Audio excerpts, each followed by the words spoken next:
for a long time was just fun. And it was just a blast. You know, we just had a lot of good times. When he married Robyn, that's where I was like.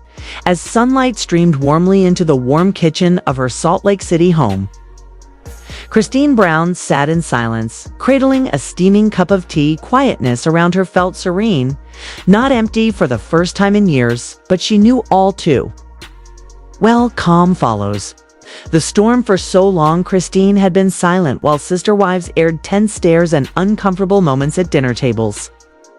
The whole truth was concealed behind the lens of TLC. This was not jealousy. This was not plural marriage beneath the surface. Christine's sorrow was caused by something much more painful, a reality not being wanted. What is the outcome when love never even happens in the first place? Strumming gently at a recent podcast, Christine revealed it's not that we didn't have intimacy anymore. The truth is, it was never real intimacy to start with. Not the way love is supposed to feel. She outlined the early years with Kody Brown. Hope, prayer, anticipation that their spiritual union would flower into real affection and partnership. But even then, during those early days, Kody's love seemed to be broken. His presence far away, and then there was the day that broke it all. It all ended on the day that Robyn arrived. Christine no longer had to ask herself. She had her answer. Kody had checked out. He quit coming into my room. He quit trying. He said I wasn't a good sister wife. Christine recalled that remark didn't just bruise her ego. It shattered something deeper. She had dedicated decades of love to this marriage, raised 6 kids, made one sacrifice after another, but then she reached this conclusion. I didn't leave Kody for another man. I left because I felt completely alone in a house full of people. But Christine's quiet exit would unleash a storm Kody never anticipated. Support came to Christine. Her timeline was flooded with love and support.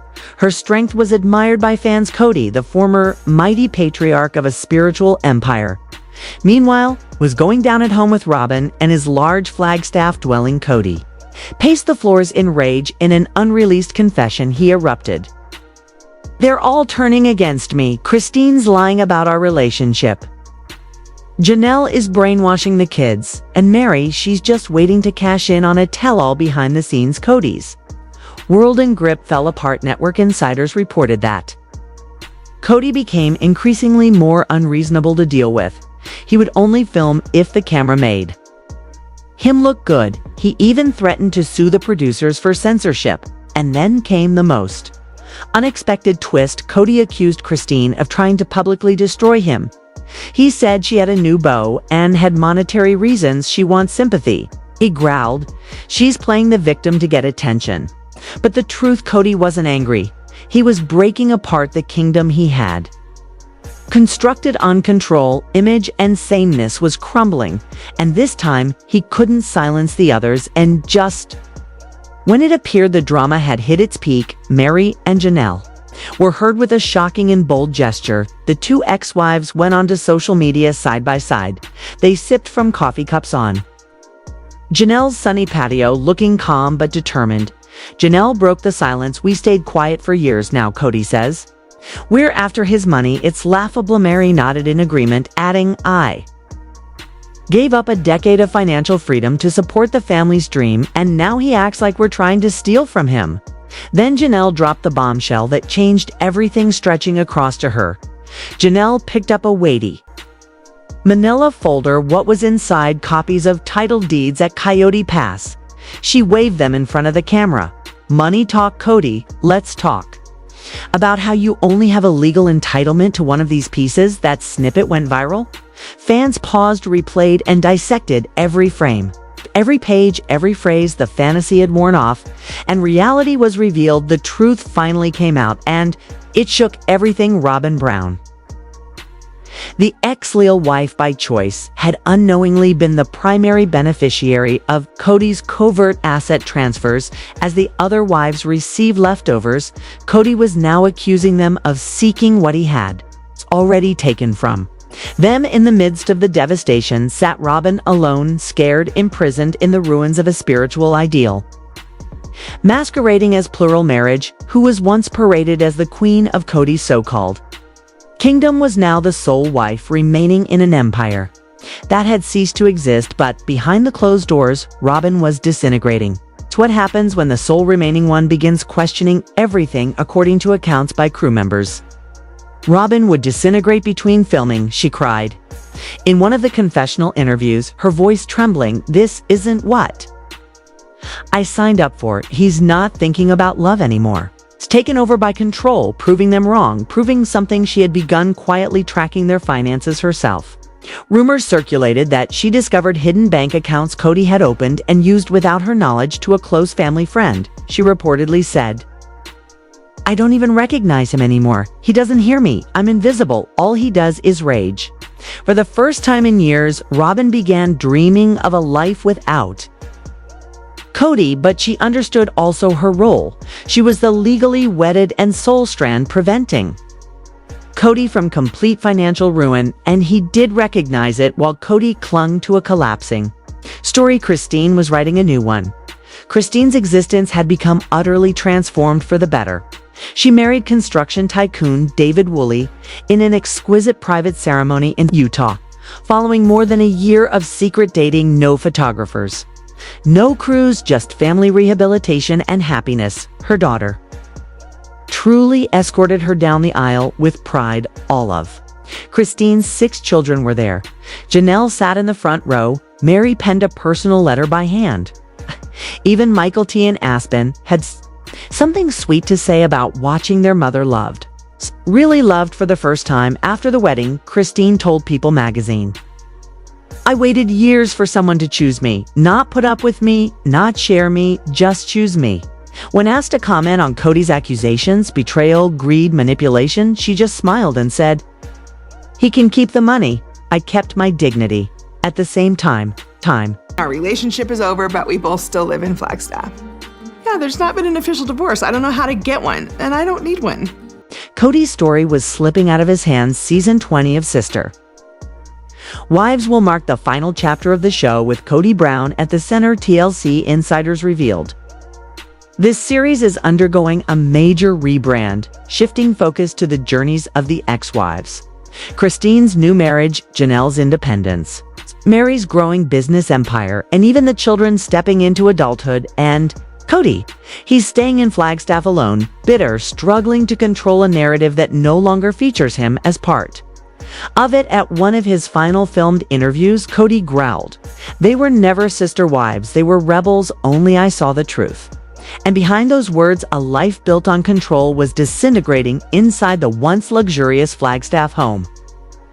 The lights were dim, the silence, heavy money was scattered across the table. Cody sat on the edge of a massive sofa, mumbling to himself. Robyn had gone to visit her sister, not for a getaway, but simply to create space between them. They stole everything. Cody growled, "I gave them my life, and now I'm the villain." A TLC letter was what caught his eye, corporate and cold. They were negotiating his contract. Cody's narrative would be in the past. The patriarch arc was finished. A new series was in the works. Working title Sister Wives reclaimed the focal point. Christine, Janelle, even Meri. Cody ripped the letter in half, then quarters, but no matter how many times he ripped it, the truth remained the same. The story had moved on without him. Robyn returned home that Sunday night to a familiar scene. Cody slept on the couch. A bottle of wine had been left uncorked on the counter. Unpaid tax notices covered the floor. It was the 4th time in 2 weeks she'd come into this, but this time she didn't clean up. Instead, she walked straight to her office and unlocked a drawer. Inside were papers she had secretly gathered, deeds to property, joint account statements, and a lawyer friend's letter, whom she had secretly counseled. The proof was damning. Cody had been embezzling funds from Robyn's trust account and stashing them into an LLC, one in a fictitious name. Even she wasn't exempt. So then the final wife began to plan her own escape, and maybe her own reality. "What's the name?" Robyn whispered, her eyes frozen on the documents. "C. Brown Holdings." For a moment she couldn't move. Her chest tightened. Her breath came in shallow bursts. "He's not protecting us," she finally said aloud. "He's protecting himself." That night, Robyn confronted Cody. He barely looked at her. "I had to," he muttered. "Once that new show airs, Christine and Janelle will come for me. You don't understand, these women are dangerous wolves in women's clothing." Robyn's voice quivered. As she answered, "No," she said quietly, "they're not the ones who betrayed their spouses." While Robyn's foundation was crumbling, Janelle Brown was thriving. After leaving the trailer she once occupied on Coyote Pass, Janelle moved into a modern townhouse in St. George, Utah. There, with the help of her daughter Maddie and son Gabriel, she launched Desert Roots Wellness, a health coaching business for women focused on healing, self-worth, and breaking cycles of emotional control. The response was overwhelming. Within 3 months, her TikTok series From Sister Wife to Self-Wife amassed over 3 million followers, but it was one bold upload that sent shockwaves. A video titled "The Truth About Our Finances." Cody made major financial decisions without ever consulting us. Janelle stated Robyn never challenged him, and we paid the price. But now we get the chance to recover what was taken, not just our money, but our independence. Her raw honesty struck a nerve. Invitations poured in: talk shows, podcasts, women's empowerment conferences. Janelle began writing a book, not about Cody, but about surviving spiritual betrayal and reclaiming power. And then there was Meri. For years she had remained quiet, but not anymore. In the premiere of Sister Wives Reclaimed, Meri appeared in a soft teal outfit, seated across from a therapist. In a serene Sedona retreat, her tone was calm, her words unshakable. "I thought if I stayed, if I endured that, God would reward me," she said. But that wasn't faith, that was fear. Her new venture, The Lotus, in a women's empowerment resort in Utah, was booked out months in advance. Guests praised her grace, her wisdom, and her courage to confront her pain rather than run from it. In episode 2, Meri read aloud a letter she had written to Cody but never sent. It was one of the series' most powerful moments. "Dear Cody, I forgive you, but I'm not coming back. What you offered us was control dressed up as scripture. It wasn't love. You never really saw me, but now I see myself, and that's enough." As the Sister Wives universe evolved, TLC executives made a bold decision. Season 20 would be the final season, featuring Cody and Robyn as leads. Going forward, Sister Wives Reclaimed would follow the lives of the ex-wives, hosted by Christine, Janelle, and Meri themselves. The new series would chronicle Christine's blended family with David, Janelle's growing business empire, and Meri's emotional retreat center for women, rebuilding their lives behind the scenes. Producers admitted that Cody had become too volatile to work with. He was unpredictable, aggressive, and constantly threatening legal action. He refused to cooperate unless he had creative control, something no longer on the table. When Cody discovered he was being pushed out, he exploded. "My legacy is being erased," he shouted, but this time even Robyn stayed silent. In one chilling moment caught on film, she finally responded. "You built a house of cards," she said, "and now you're angry it collapsed." In the closing scene of the teaser for the new show, Christine stands in her garden, sunlight filtering through the leaves. Her granddaughter on her hip, she wears a flowing dress and smiles softly at the camera. "People ask me if I regret it," she says. "I don't, because all of it, every tear, every lonely night brought me here to this peace, to this joy. And if just one woman walks away from someone who makes her feel small because I did, then every moment with Kody Brown was worth it." Kody Brown had one last idea up his sleeve, a personal redemption series, but no networks were buying. Industry insiders claimed his reputation was too damaged, his behavior too unpredictable. For now, he was living off dwindling residuals behind the scenes. Robyn Brown had begun to quietly untangle herself. She'd retained a divorce attorney in secret. Those once called sister wives, Meri, Janelle, and Christine, were now forging powerful, independent lives, and for the first time they were being seen, heard, and celebrated. Christine was wrapping up an evening Zoom call with TLC producers when her phone buzzed. A name flashed on the screen, one she hadn't seen in months. Robyn Brown. Christine froze. Her instinct told her to ignore it, but something deeper, a mix of kindness and curiosity, made her tap open. "Hey, Christine." The message began, "I know I'm probably the last person you want to hear from, but I need to talk to someone who understands. Please don't tell Cody. Attached was a voice memo. Hesitated. Then she pressed play. Robyn's voice didn't sound like the woman she remembered. It was soft, thin, and haunted. I thought I was the chosen one. I thought he loved me more than the rest of you. I was wrong. He used all of us. He's angry all the time now. When he feels cornered, it gets scary. Please don't let him take everything from you that new LLC he started. He has plans. He's not the man he once was. The recording ended. Christine sat there in silence, not with triumph, but with grief, because even now, Robyn was still asking for permission to wake up just weeks before the premiere of Sister Wives. Reclaimed Kody Brown launched one last attack. He filed a lawsuit against TLC and Discovery Plus hiring an aggressive entertainment attorney based in Phoenix. He claimed defamation, breach of contract, and unauthorized use of his image. To promote the ex-wife's spin-off, he demanded a public retraction and $10 million in damages. The network's response was swift and sharp. They petitioned for dismissal. Leaked documents revealed Cody had signed appearance waivers for every season and had been paid handsomely for his participation. One legal exec reportedly said, "You can't be the victim and the executive producer at the same time." TLC prepared for war. They began assembling hours of unused footage, including scenes of Cody's rants, financial threats, and episodes of emotional manipulation. They even warned his legal team. They were ready to play the tapes in court. Cody was stunned. He had believed he was untouchable, but even TLC had stopped protecting him. Then came another blow. This time from within the family. Leon Brown, once known publicly as Mariah, announced a book deal with a major publishing house. The title, Unraveled, Growing Up Brown in a World Built on Secrets. It's an excerpt published by The Cut Made. Waves people saw the performance, but what terrified us were the real things. The punishments for disobedience, the quiet control, the way our dreams bent to his will. I watched my mom beg for love. I saw Christine give her body to a man who never saw her soul. I saw Janelle vanish into silence, and I was quiet too for too long. Cody immediately threatened legal action. Our children will watch us interact with each other, and they'll just stop what they're doing and just stare at.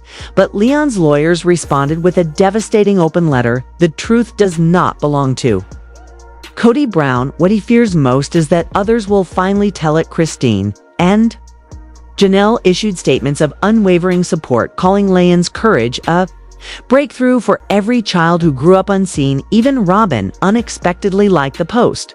Then came the courtroom climax, the long-awaited Coyote Pass hearing. Originally scheduled as a standard property tax resolution, the case exploded into a public spectacle, with Arizona media broadcasting the drama statewide. Meri, Janelle, and Christine arrived together, poised, determined, dressed in white blouses and jeans, as if unified by purpose. Cody came alone. His lawyers argued that the women had forfeited any future stake in the land by abandoning it, that they were owed nothing. But these women weren't just fighting for property. They were fighting for the truth to be heard. But the final blow wasn't from a book or a show. It came from a courtroom. Christine's attorney stood confidently before the judge, clear, concise, and armed with evidence. "Your Honor," she began, "we have emails, text messages, and internal production records. They show Cody promised equal ownership and then betrayed that trust by quietly transferring the titles using shell companies to hide the land." Then came the moment that stunned the courtroom into silence. A recorded phone call between Cody and Robyn was played aloud. "The others can't touch the land if I put it in your name," Cody was heard saying. "We own it now, let them cry." Gasps echoed in the courtroom. Even the judge was visibly shaken. In a decisive ruling, the court granted Christine and Janelle back payments and partial ownership rights. Robyn was ordered to open her financial records. Cody was fined for fraudulent transfers. Outside, Christine was seen quietly crying, not from anger, but from long-awaited justice. In response, TLC immediately greenlit a two-part special titled The Brown Family Reckoning, set to air after the season finale of Sister Wives, Reclaimed. The event promises exclusive courtroom footage never-before-seen videos, and the long-anticipated reunion interview between Christine and Robyn. But the family story didn't end in court. It evolved. Christine and her husband David launched a heartfelt YouTube channel focused on blended families and healing. Janelle invested in a land cope project for single mothers. Meri was invited to speak at the National Domestic Empowerment Summit. A documentary based on Leon's memoir was picked up by a major network. Meanwhile, Robyn is reportedly preparing to leave Flagstaff for good. Her circle has dwindled, her resources are shrinking, and Kody Brown is more isolated than ever, with most relationships fractured and few allies left. He now stands as a man whose empire crumbled under the weight of its own secrets. The final scene of Sister Wives Reclaimed fades in softly. Christine, Janelle, and Meri sit on a wooden porch swing in Utah, the golden sunset bathing the red rock cliffs behind them. They laugh gently. There are no men, no scripts, no drama, just tea, peace, and presence. Christine looks into the camera. "We used to think heartbreak was the ending of our story," she says, "but it wasn't. It was just the beginning, but the story continues." Robyn's departure from Cody may soon become official. Leon's documentary dives deep into childhood trauma and silenced truths. Cody, now desperate, has launched a podcast attempting to reclaim his narrative. But few are listening. Rumors swirl of a TLC reboot focusing solely on the next generation, the kids, and in the rare interviews he still gives, Cody has begun to open up, or at least attempt his version of honesty. In one recent confession, Cody admitted his marriages to Christine, Janelle, and Meri ended due to emotional gaps and his own disillusionment with polygamy after the collapse of his spiritual unions between 2021 and 2023. He now claims to be committed solely to Robyn. Ironically, even Robyn hinted on camera that she'd be open to polygamy again, but only if there were guarantees this time. Then came a surprising revelation from Janelle in a sit-down one-on-one special with host Suka Krishnan. Janelle addressed long-standing rumors about her sexuality. "I've heard people assume I'm asexual just because I didn't want Cody's weird assembly line kisses." She laughed, "But trust me, I'm not." The 56-year-old continued with surprising candor. "The hormones are hell when you're single, but no. I'm a very sensual, very earthy person. Food, wine, sex, I want it all." She even hinted that if she ever fell in love again, physical intimacy would be a major part of that. "Relationship, I'm a Taurus," Janelle grinned. "And a cot. I'm a total earth mama." Janelle and Cody share 6 children: Logan, 31, Madison, 29, Hunter, 28, the late Garrison, 25, Gabriel, 23, and Savannah, 20. Despite past struggles, Janelle was quick to clarify their physical connection had been strong. "Everything was just fine in that department," she said with a knowing smile. After nearly 30 years of spiritual marriage, it all came to an end in December 2022. Janelle and Kody Brown officially announced their separation, while the breakup shocked many. Janelle was clear about the reasons. She pointed to Cody's rigid house rules during the pandemic, his blatant favoritism toward his 4th wife Robyn, and his failure to show up as a father. "If he had truly cared about me and my kids," Janelle said, "he would have figured out how to make it work for all of us, not just stay where he felt respected and obeyed." Janelle wasn't the only one reflecting on years of unmet promises. Shortly after their 1990 wedding vows, Cody had already started hinting at leaving Meri Brown, but for years he strung her along. "He led me to believe he was willing to work on things." Meri shared in the season 19 premiere. "He said things like, 'When we move to Flagstaff, it'll be a fresh start for us.' But those were just words. He's been saying things like that forever." Her biggest grievance: his unwillingness to communicate honestly about his feelings, his intentions, and the version of their story he told others. Cody, for his part, admitted there may have been mixed messages, but then added, "I wouldn't date her now. Why would I go back to that?"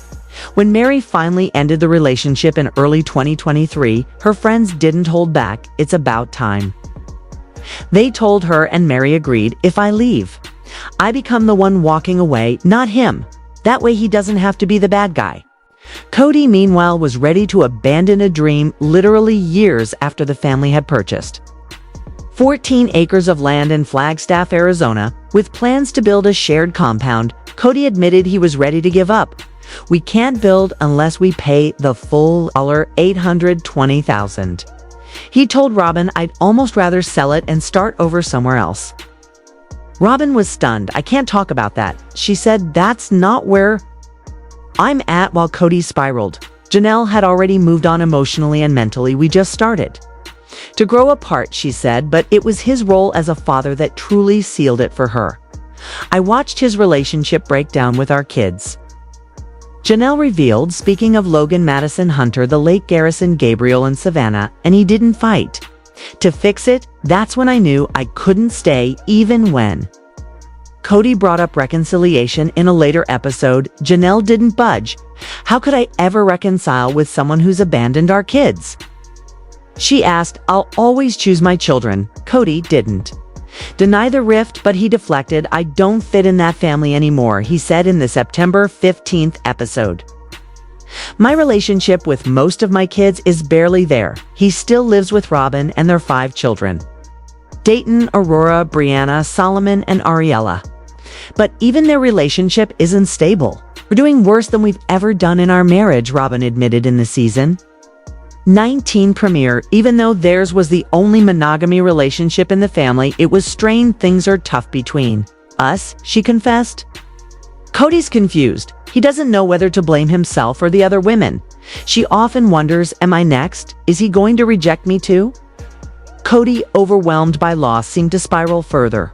Robyn admitted she felt like she was constantly monitoring their connection, trying to keep things from unraveling. There's no handbook for staying married to a man who's divorcing everyone else, she said, and it's hard to look in the mirror and reassure yourself when you're not even sure where you stand. Cody echoed the crisis within himself. I'm lost, he confessed, but I still love you. Watching her former sister wives move forward was hard for Robyn. They're all moving on, she confessed in the episode that aired on October 27th. I feel like the one left behind, the fool. A major turning point for Sister Wives star Janelle Brown came in 2022 when she ended her nearly 30-year spiritual marriage to polygamist Kody Brown. The emotional distance Cody showed, along with his tense relationships with their 6 children, Logan, Madison, Hunter, Garrison, Gabriel, and Savannah, weighed heavily on her decision.